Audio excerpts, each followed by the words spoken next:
સુરત અને ભરૂચ જિલ્લાને જોડતા અંકલેશ્વર હાંસોટ સુરત સ્ટેટ હાઈવે પર હવે ફરી વાહન વ્યવહાર શરૂ કરવામાં આવ્યો છે। કીમ નદીમાં આવેલા ભારે પૂર અને રસ્તા પર પાણી ફરી વળતા આ માર્ગ તાત્કાલિક અસરથી બંધ કરાયો હતો। હવે પાણી ઓસરતા વાહન ચાલકોને રાહત મળી છે।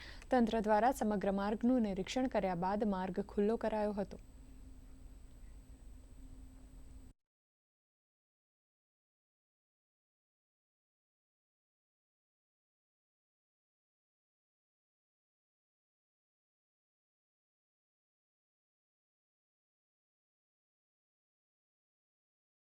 આ રસ્તા પર મારે ઘણીવાર આવવા જવા કીમ અંકલેશ્વર રોડ પર ઘણીવાર આવવા જવાનું મારું રહે છે।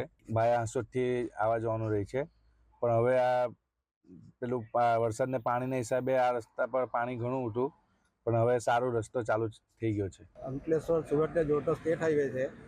કીમ નદીમાં ભારે પૂર આવવાથી નદી ઓવરફ્લો થતાં રસ્તો બંધ થઈ ગયો હતો, પણ હવે પાણી ઉતરી ગયું છે અને વાહન વ્યવહાર સંપૂર્ણ રીતે ચાલુ થઈ ગયો છે। નુકસાન ખેડૂતોને થયું છે, પરવાના માંડવા એવું ડૂબાઈ ગયું છે, બાકી બીજું જનરલી બધું જાનહાનિ કોઈ થઈ નથી।